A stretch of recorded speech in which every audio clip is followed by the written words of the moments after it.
ಓಂ ಶಾಂತಿ.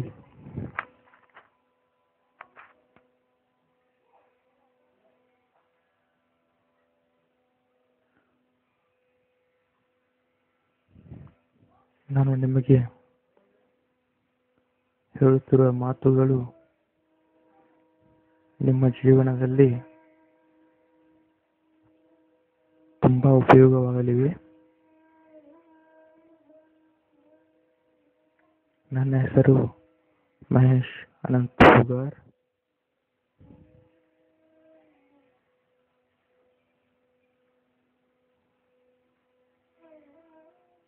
ನಾನು ಹಲವಾರು ಪುಸ್ತಕಗಳನ್ನು ಓದಿದ್ದೇನೆ ಹಾಗೂ ಹಲವಾರು ಜನರ ಮಾತುಗಳನ್ನು, ಸ್ಪೀಚ್ಗಳನ್ನು ಕೇಳಿದ್ದೇನೆ.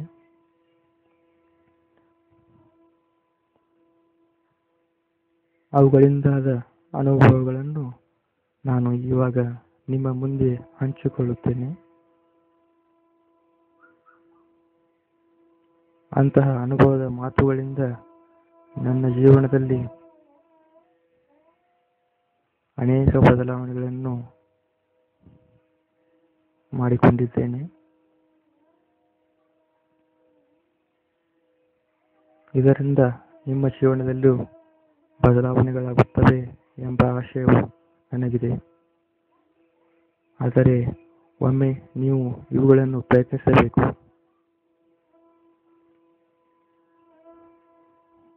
ನಾನು ಮೂಲತಃ ಪಾಶಾಪುರ ಗ್ರಾಮದ ವ್ಯಕ್ತಿಯಾಗಿದ್ದೇನೆ.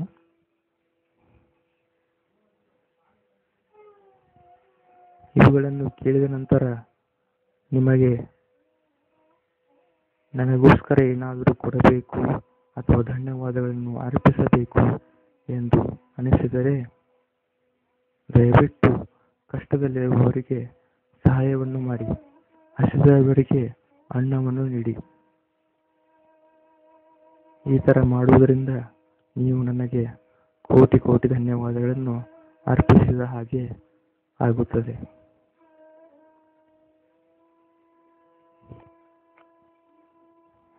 ನನ್ನ ಮಾತುಗಳನ್ನು ಇವಾಗ ನಾನು ಮುಂದುವರಿಸುತ್ತೇನೆ. ಓಂ ಶಾಂತಿ. ನಿಮ್ಮ ಎರಡೂ ಕಣ್ಣುಗಳನ್ನು ಮುಚ್ಚಿಕೊಳ್ಳಿ. ಪದ್ಮಾಸನದಲ್ಲಿ ತದೇಕ ಚಿತ್ತದಿಂದ ಕುಳಿತುಕೊಳ್ಳಿ. ನಾನು ಹೇಳುವ ಮಾತುಗಳನ್ನು ನಿಮ್ಮ ಅಂತರಾಳದಲ್ಲಿ, ಮನಸ್ಸಿನ ಆಳದಲ್ಲಿ ಹಾಕಿಕೊಳ್ಳಿ.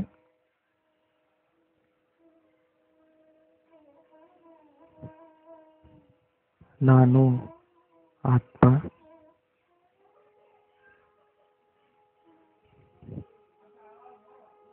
ನಾನು ಶುದ್ಧ ಪವಿತ್ರವಾದ ಆತ್ಮ. ನಾನು ಶಾಂತ ಸ್ವರೂಪಿ ಆತ್ಮ.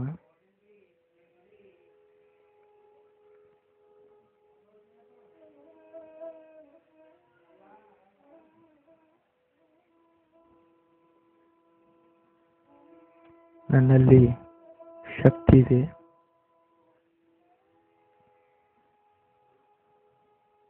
ಈ ಶರೀರವು ನಾನು ಹೊತ್ತುಕೊಂಡಿರುವ ಹೊದಿಕೆ ಮಾತ್ರ.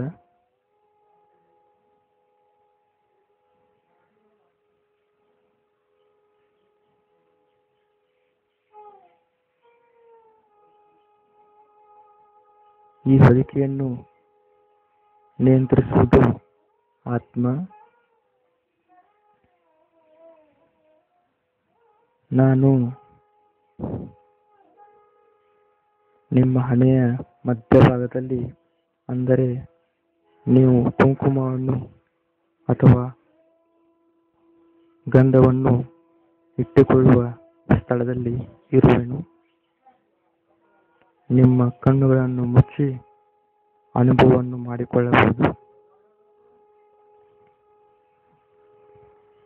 ತದೇಕ ಚಿತ್ತದಿಂದ ನಿಮ್ಮ ಭ್ರುಕುಟಿಯ ಮಧ್ಯದಲ್ಲಿ ವೀಕ್ಷಿಸಿ.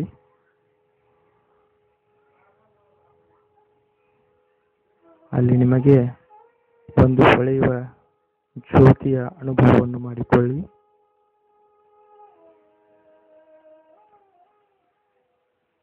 ಅದೇ ಆತ್ಮ.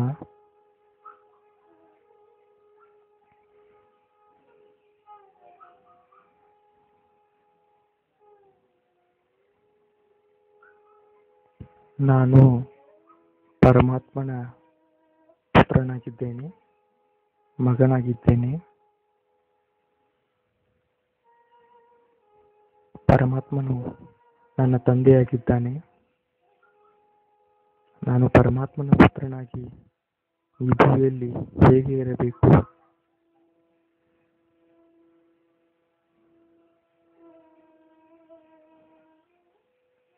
ನಾನು ಶಾಂತಿ ಸ್ವರೂಪಿ ಆತ್ಮವಾಗಿದ್ದೇನೆ.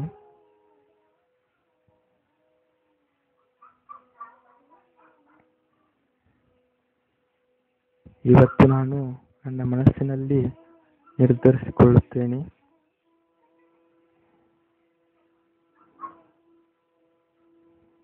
ಈಗಿನಿಂದ ಯಾವುದೇ ಕೆಲಸವನ್ನು ಮಾಡಿದರೂ ಅಥವಾ ಮಾಡಿಸಿದರೂ ನಾನು ಕೋಪಗೊಳ್ಳುವುದಿಲ್ಲ. ನಾನು ಎಲ್ಲ ಕೆಲಸವನ್ನು ಪ್ರೀತಿಯಿಂದ, ಶಾಂತ ಸ್ವರೂಪದಿಂದ ಮಾಡುತ್ತೇನೆ, ಮಾಡಿಸುತ್ತೇನೆ. ಏಕೆಂದರೆ ನನ್ನ ತಂದೆ ಪರಮಾತ್ಮನಾಗಿದ್ದಾನೆ.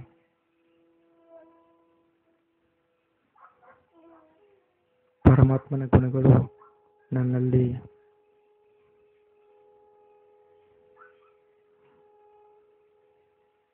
ಇರಬೇಕು.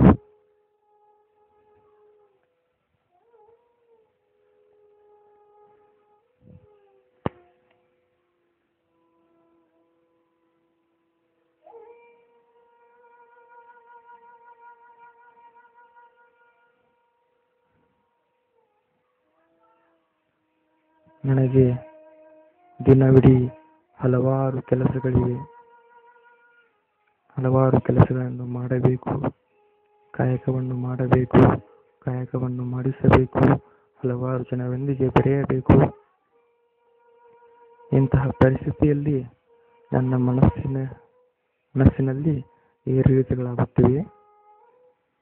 ಆ ಏರಿಳಿತಗಳಿಂದ ನನ್ನ ಮಾನಸಿಕ ಸ್ಥಿತಿ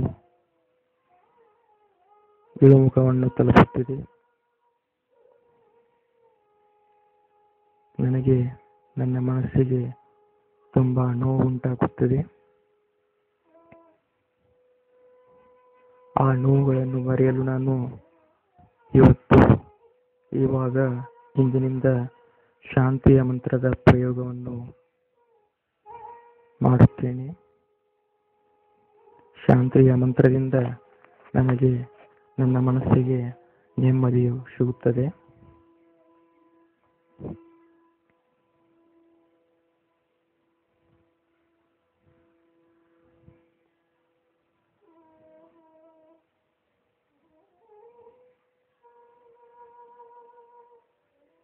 ನಾನು ಶಾಂತ ಸ್ವರೂಪಿ ಆತ್ಮ.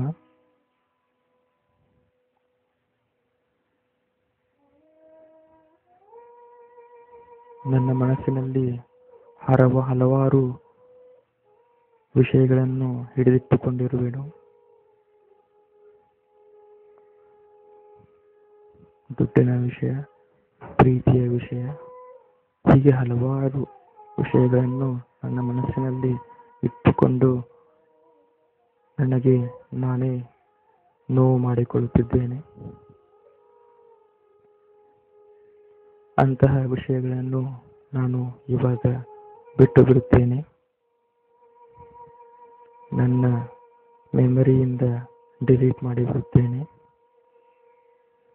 ಏಕೆಂದರೆ ಇಷ್ಟು ದಿನ ನನ್ನ ಮನಸ್ಸಿಗೆ ನೋವು ಕೊಟ್ಟಿದ್ದು ಸಾಕು. ಇನ್ನು ಮುಂದೆ ನಾನು ಕೊಡಲು ಇಷ್ಟಪಡುವುದಿಲ್ಲ.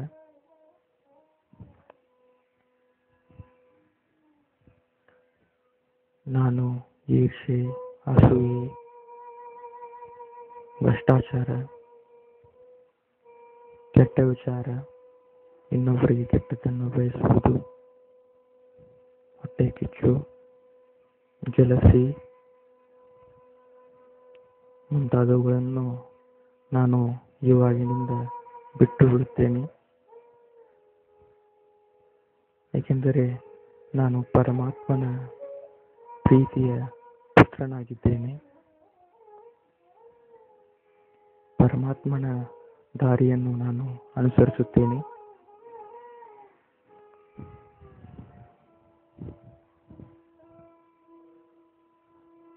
ಒಳ್ಳೆಯದನ್ನೇ ಮಾಡುತ್ತೇನೆ, ಒಳ್ಳೆಯದನ್ನೇ ಕೇಳುತ್ತೇನೆ,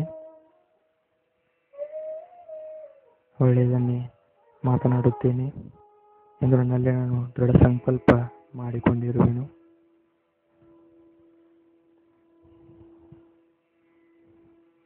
ನಾನು ನನ್ನ ಗುರಿಯತ್ತ ಸಾಗುತ್ತೇನೆ, ಒಳ್ಳೆಯ ಗುರಿಯತ್ತ ಸಾಗುತ್ತೇನೆ. ನಾನು ಯಾರೊಂದಿಗೂ ಸ್ಪರ್ಧೆಗೆ ಇಳಿಯುವುದಿಲ್ಲ. ನನ್ನ ಗುರಿಯನ್ನು ತಲುಪುವಾಗ ನಾನು ಯಾರೊಂದಿಗೂ ಸ್ಪರ್ಧೆಗೆ ಇಳಿಯುವುದಿಲ್ಲ. ನನ್ನ ಸಾಮರ್ಥ್ಯಕ್ಕನುಗುಣವಾಗಿ, ನನ್ನ ಆತ್ಮವಿಶ್ವಾಸಕ್ಕನುಗುಣವಾಗಿ ನಾನು ನಡೆಯುತ್ತಾ ನನ್ನ ಗುರಿಯನ್ನು ಸಾಗುತ್ತೇನೆ.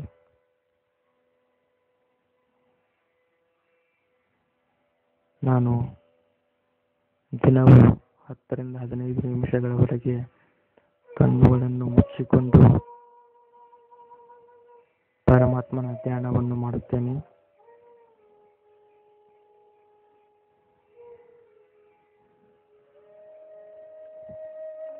ನನ್ನ ಮನಸ್ಸನ್ನು ಹಿಡಿತದಲ್ಲಿ ಇಟ್ಟುಕೊಳ್ಳುವ ಶಕ್ತಿ ಹಾಗೂ ಶಾಂತ ಶಕ್ತಿ ಹಾಗೂ ನೋವಿನ ವಿಷಯಗಳನ್ನು ತಡೆದುಕೊಳ್ಳುವ ಶಕ್ತಿ, ಮರೆಯುವ ಶಕ್ತಿಯನ್ನು ನಾನು ಪಡೆದುಕೊಳ್ಳಲು ದಿನವೂ ಪರಮಾತ್ಮನ ಧ್ಯಾನವನ್ನು ಮಾಡುತ್ತೇನೆ. ನನ್ನ ಆತ್ಮವನ್ನು ಚಾರ್ಜ್ ಮಾಡಿಕೊಳ್ಳಲು ನನ್ನ ಆತ್ಮವನ್ನು ಯೋಗ ಶಕ್ತಿಯಿಂದ ಪರಮಾತ್ಮನೆಡೆಗೆ ದಿನವೂ ಸಂಪರ್ಕ ಹೊಂದಿಸುತ್ತೇನೆ. ಪರಮಾತ್ಮನೊಂದಿಗೆ ದಿನವೂ ಸಂಪರ್ಕವನ್ನು ಹೊಂದಿ ನನ್ನ ಆತ್ಮವನ್ನು ನಾನು ಚಾರ್ಜ್ ಮಾಡಿಕೊಳ್ಳುತ್ತೇನೆ.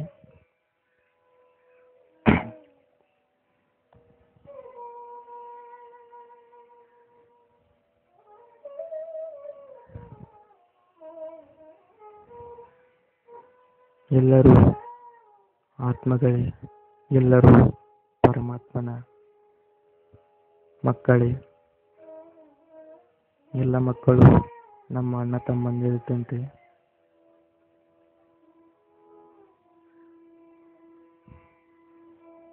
ನಾವು ಮೊದಲು ಇದನ್ನು ಪಾಲಿಸಿದರೆ ಎಲ್ಲರೂ ಪಾಲಿಸುವ ಸಮಯ ಬಂದೇ ಇರುತ್ತದೆ.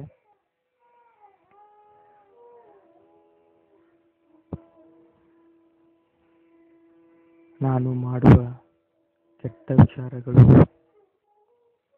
ಕೆಟ್ಟ ಯೋಚನೆಗಳು, ಇನ್ನೊಬ್ಬರಿಗೆ ಕೆಟ್ಟದ್ದನ್ನು ಬಯಸುವುದು, ಮೋಸ ಮಾಡುವುದು, ದ್ರೋಹ ಮಾಡುವುದು ಮುಂತಾದವುಗಳು ನನ್ನ ಕರ್ಮದ ಖಾತೆಯಲ್ಲಿ ಜಮಾ ಆಗುತ್ತವೆ, ನಮ್ಮ ಕಾರ್ಮಿಕ ಅಕೌಂಟ್ನಲ್ಲಿ ಜಮಾ ಆಗುತ್ತವೆ. ಅವುಗಳನ್ನು ನಾವೇ ಅನುಭವಿಸಬೇಕಾಗುತ್ತದೆ.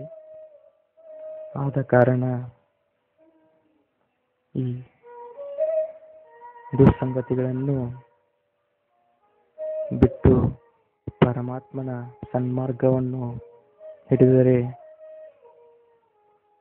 ನಿಮ್ಮ ಆತ್ಮಕ್ಕೆ ಮೋಕ್ಷವನ್ನು ಪಡೆಯುತ್ತೀರಿ ಹಾಗೂ ನಿಮಗೆ ಎಲ್ಲ ಕಷ್ಟಗಳಿಂದ ಪರಮಾತ್ಮನು ದೂರವಿರಿಸುತ್ತಾನೆ.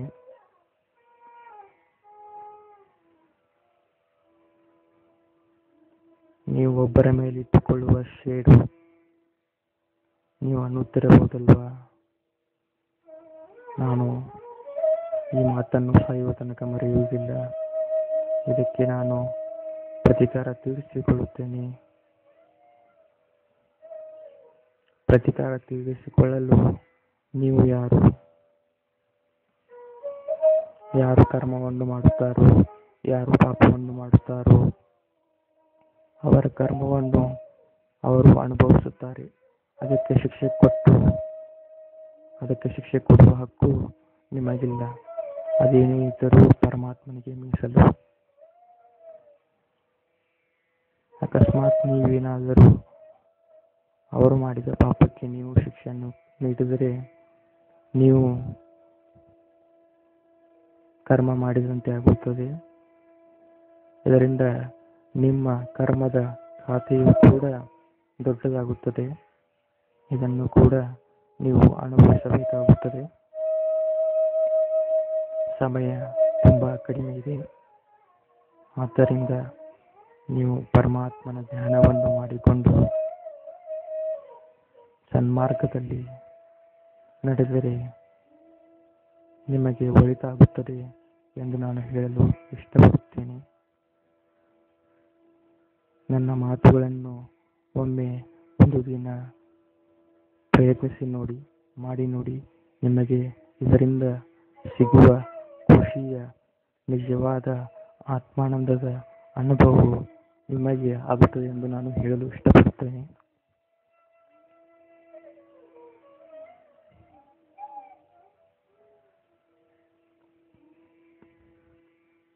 ನೀವು ಇವುಗಳನ್ನೆಲ್ಲ ಒಮ್ಮೆಲೆ ಮಾಡಲು ಆಗುವುದಿಲ್ಲ. ಇದನ್ನು ನಾನು ಒಪ್ಪಿಕೊಳ್ಳುತ್ತೇನೆ.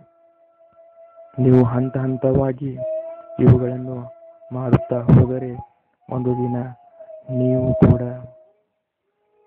ಪರಿಶುದ್ಧ ಶಾಂತ ಸ್ವರೂಪಿ ಸನ್ಮಾರ್ಗದ ಕಡೆಗೆ ನಡೆಯುವ ಆತ್ಮವಾಗಿ ಹೊರಹೊಮ್ಮುತ್ತೀರಿ. ನಿಮಗೂ ಪರಮಾತ್ಮನ ಸಾಕ್ಷಾತ್ಕಾರವಾಗುತ್ತದೆ. ಎಲ್ಲರಿಗೂ ಒಬ್ಬನೇ ಪರಮಾತ್ಮನು. सबका मालिक एक है. ಬ್ರಹ್ಮ, ವಿಷ್ಣು, ಮಹೇಶ್ವರ, ಯೇಸು, ಅಲ್ಲಾ ಇವರೆಲ್ಲರೂ ದೈವಾತ್ಮಗಳು. ಇವರೆಲ್ಲರಿಗಿಂತಲೂ ಮೇಲೆ ಇವನು ಪರಮಾತ್ಮನು. ಅವನು ಬಿಂದು ಸ್ವರೂಪನಾಗಿದ್ದಾನೆ. ಅವನು ನಿರಾಕಾರನಾಗಿದ್ದಾನೆ. ಅವನಿಗೆ ಆಕಾರವೇ ಇಲ್ಲ. ಅವನಿಗೆ ಶರೀರ ಎನ್ನುವುದೇ ಇಲ್ಲ.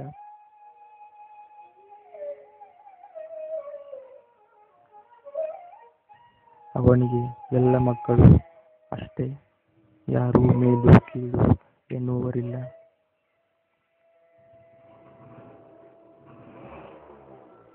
ಇದನ್ನು ನಾವು ಅರ್ಥ ಮಾಡಿಕೊಳ್ಳಬೇಕು. ಎಲ್ಲ ಧರ್ಮಗಳು ಹೇಳಿರುವುದು ಒಂದೇ, ಪರಮಾತ್ಮನು ಒಬ್ಬನೇ. ಇದು ನಿಮಗೆ ಕೂಡ ಗೊತ್ತಿದ್ದ ವಿಷಯವಾಗಿದೆ.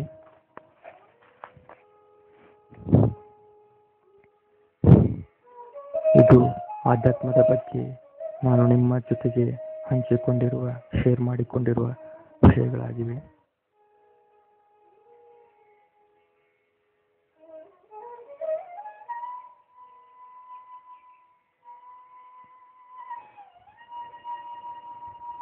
ಇನ್ನು ನಿಮ್ಮ ಜೀವನದಲ್ಲಿ ಮುಂದೆ ಬರಲು ನೀವು ಯಾವ ವಿಷಯಗಳನ್ನು ಪಾಲಿಸಬೇಕು, ಏನು ಮಾಡಬೇಕು ಎಂದು ನಾನು ನಿಮಗೆ ಹಲವು ಸಂಗತಿಗಳನ್ನು ತಿಳಿಸಿಕೊಡುತ್ತೇನೆ. ಅವುಗಳನ್ನು ನಾನು ನನ್ನ 2ನೆಯ ಆಡಿಯೋನಲ್ಲಿ MP3 ಮಾಡಿಕೊಡುತ್ತೇನೆ. ಈ ಧ್ವನಿ ಸಂಗ್ರಹವನ್ನು ನೀವು ಯಾರು ಬೇಕಾದವರಿಗೆ ನೀಡಬಹುದು. ಇದರಲ್ಲಿ ನನ್ನ ರೈಟ್ಸ್ ಏನೂ ಇಲ್ಲ. ಸ್ವಾರ್ಥ ಭಾವನೆಯನ್ನು ಇಟ್ಟುಕೊಳ್ಳಬೇಡಿ. ಯಾವುದೇ ಕೆಲಸವನ್ನು ನೀವು ಮಾಡಬೇಕೆಂದಿದ್ದರೆ ನಿಮ್ಮ ಅಂತರಾಳವನ್ನು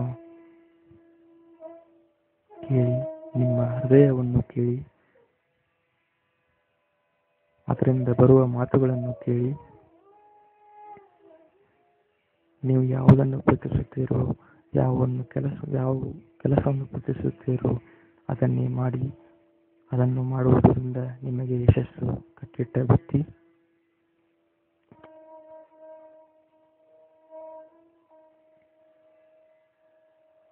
ಎಂದು ನಾನು ಹೇಳಲು ಇಷ್ಟಪಡುತ್ತೇನೆ.